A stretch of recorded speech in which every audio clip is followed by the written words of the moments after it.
Hello, yes. Okay, so for the 140 people that I accidentally showed the video to, that was the wrong one. I mistakenly deleted the first Leviathan video. So now to make it up, I'm actually gonna do it on my alternate account so I can show you guys that you actually unlock it through this method. Sorry, this video is gonna be like 2 days late now, but you have to specifically go to this one little area with bubbling water right here. It's like in the top left corner of the map, basically. And you have to cast your critical onto it, but just to be safe, I'm gonna let my critical charge all the way up. Because knowing my luck, if I ask my friend here to do damage to me, I'll die. 3, 2, 1, and Leviathan. And now, to further make up for that mistake, I'm gonna showcase Leviathan. And yeah, I know it's super laggy. Turn playing off real quick.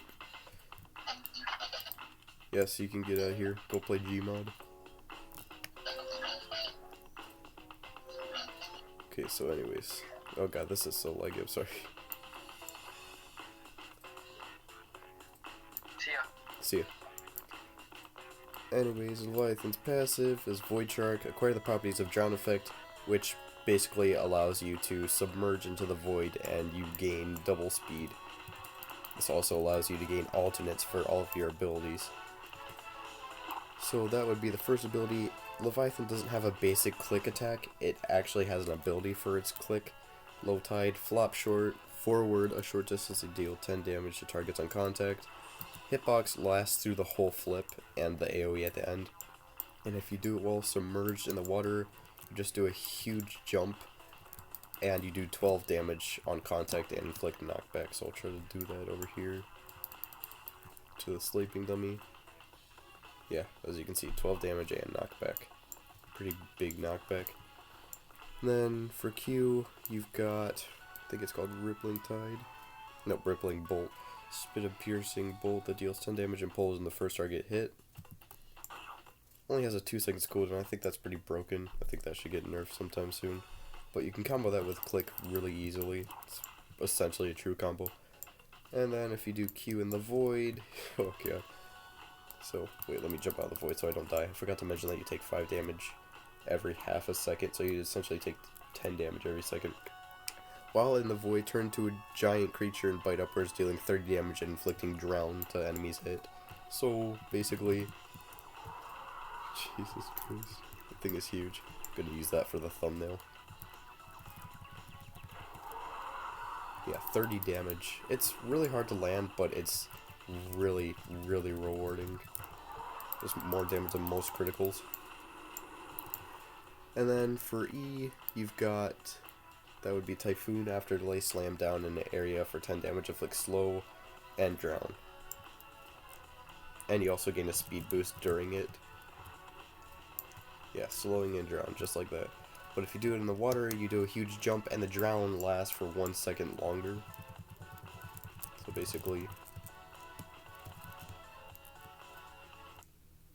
Oh god, of course I just crashed. Sorry about that. Give me a second here. This video is terrible.